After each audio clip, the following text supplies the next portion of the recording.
আজকের রেসিপি ইঁচড় চিংড়ি। ইঁচড়টা আমি ভালো করে ধুয়ে কুকারে দিয়ে অল্প একটু ভাজিয়ে নিলাম। এবার আমি জল থেকে তুলে নিচ্ছি। ইঁচড় রান্নার জন্য আমি 1 কিলো গলদা চিংড়ি নিয়েছি। গলদা চিংড়ি কুকারে দিয়ে হলুদ, লবণ আর গুঁড়ো লঙ্কা দিয়ে ভাপিয়ে নিয়েছি। দেখুন আমি তুলে নিচ্ছি।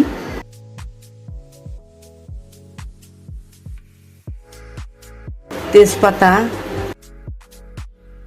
কালো জিরে ফোড়ন দিচ্ছি। এবার কয়েক কোয়া রসুন আমি থেতু করে নিয়েছি। এবার পেঁয়াজ কুচনো, লবণ, হলুদ গুঁড়ো, আদা বাটা,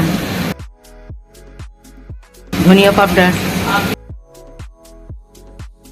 জিরা পাউডার, আলু ভেজে রেখেছিলাম, আলুটা এবার এর মধ্যে দিয়ে দিচ্ছি।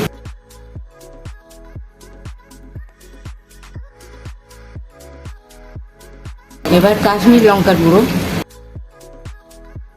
জলটা আমি ফুটিয়ে নিয়েছি, গরম জল, এবার এর মধ্যে দিয়ে দিচ্ছি। এবার ভাবানো মাছটা দিয়ে দিচ্ছি এর মধ্যে।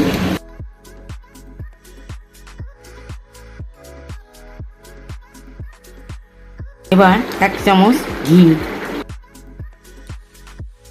এবার 1 চামচ গরম মশলা, এবার 1 চামচ চিনি। ইঁচড় চিংড়ি আমার রান্না হয়ে গেছে। আমার রান্না যদি আপনাদের ভালো লাগে একটা লাইক করবেন এবং সাবস্ক্রাইব করবেন।